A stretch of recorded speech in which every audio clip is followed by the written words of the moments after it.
Morya. Yes, there is a big difference between how you perceive the truths when you read them and when you live them through your lives.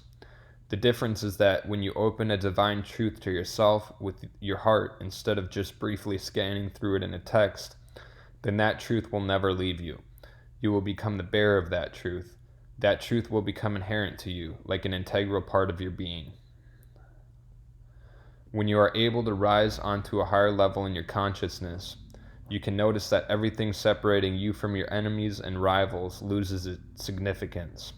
It is because you are struck by the beauty and the omnipotence of the divine truth suddenly bursting upon your view, and you are not able to feel any hostile feelings anymore as you experience your unity with every particle of life, and you feel the pain of every particle of life. It is surprising how many humans do not feel they have the divine right to experience an abundant life.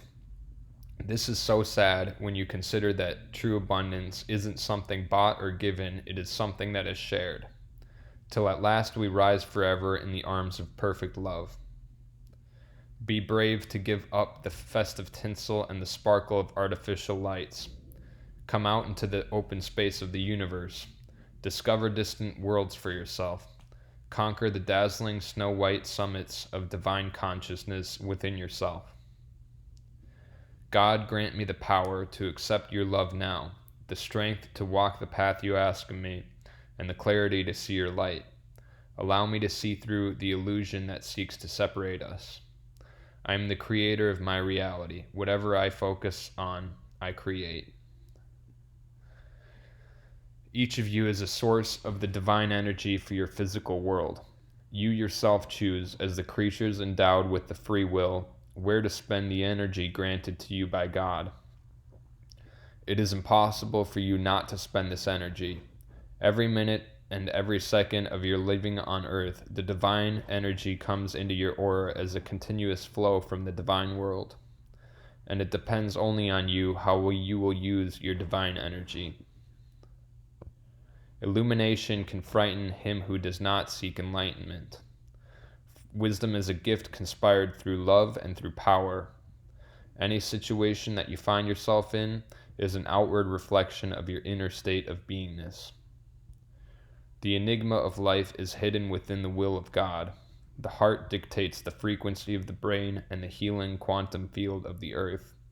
We are in truth one awareness in consolidation with the Absolute. I am in the new blue wave of the will of God.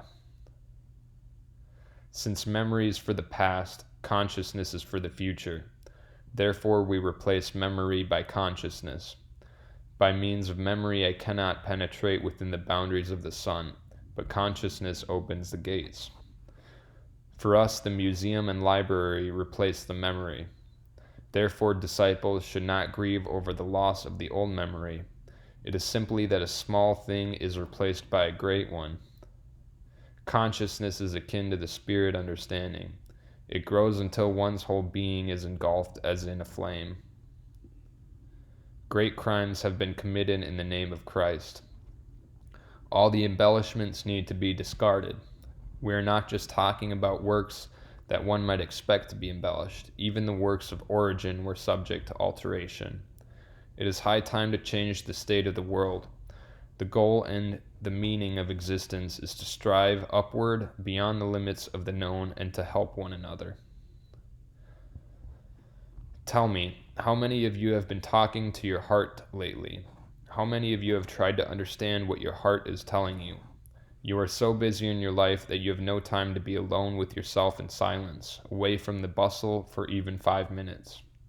Beloved, there is no source of information in your world that can tell you about your life plan, about why you have taken embodiment, and what you are to do now and in the near future. Therefore, your main task for the near future is to find this path in your heart, and you will become living guides for many lost souls. Now I have to tell you one more important thing. It concerns your advancement on the path of initiations that many are trying to follow and take on responsibilities to follow that path. Yet in the same way as they take on the task eagerly, they turn away from the path.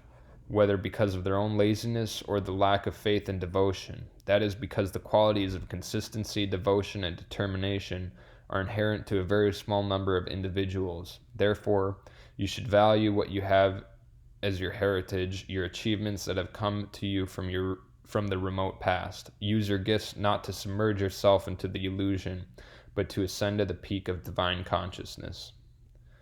Not only in your world of form is seed sown and a harvest reaped, but also in that of every individualized intelligence in the great cosmos, including those of us of the ascended host who work with unascended mankind.